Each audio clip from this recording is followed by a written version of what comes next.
a yes or no question, and we're going to build this thing out. Do you believe if an employee or an agent of an NGO that is implicated in child trafficking in a criminal investigation, if they cross the threshold of reasonable suspicion and they're investigated, and that investigation leads to the jurisdictional authority, the investigative authority, developing probable cause. So they cross the threshold of probable cause and they're arrested.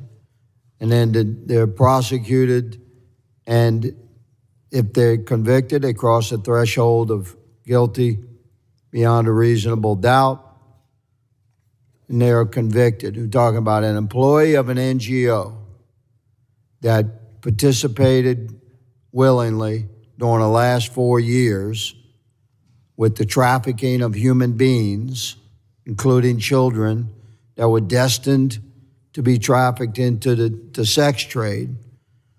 Mr. Howe, do you think that employee of that NGO should be convicted and incarcerated based upon the judicial system and the criminal justice system I just described? Yes or no? Yes. Ms. Hopper? Yes. Mr. Rosas? Yes. Well, I concur.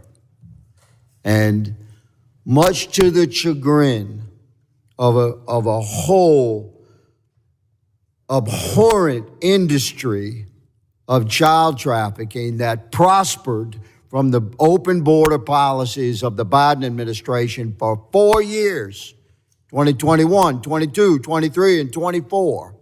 Much to the chagrin of these people that made bank, man. We're coming after them. And this executive branch is building criminal files. So I hope they're watching, and I hope they're frightened, and I hope they're getting their affairs in order, hiring their liberal attorneys to defend them, starting to shuffle their money around. We'll find it.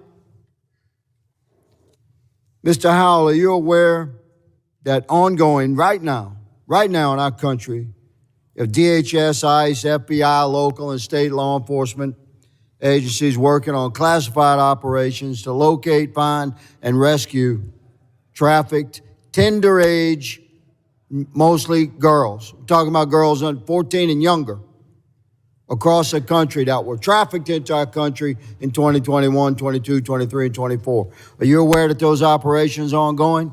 Yes, sir. They're trying to find the children the Biden administration lost. Thank you, Mr. Howell. Ms. Hopper, are you aware?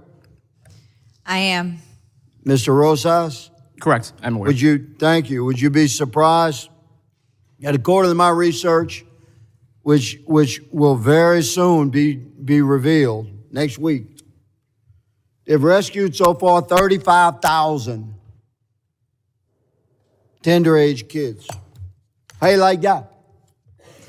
Now, according to Ms. Hopper's research, which I find fascinating, and everybody up here should, 70% of the documentation turned in by so-called sponsors, which were lined up by who? The NGOs. Through who? Primarily HHS. It was a pipeline, man. We fed a pipeline of tender age children into sex trafficking and slave labor into our country. We're finding these kids. We're tracking this fraudulent documents. You're right, Ms. Hopper. My research showed a little bit less, 65%. You said 70%. I'll go with 70. So be advised. Be advised.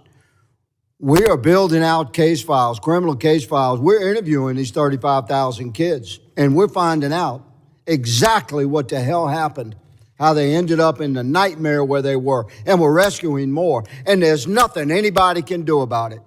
We're going to identify these children, we're locating these children, we're rescuing these children, and we're building out criminal files based upon the testimony of these young teenagers and the documentation of fraudulent vetting.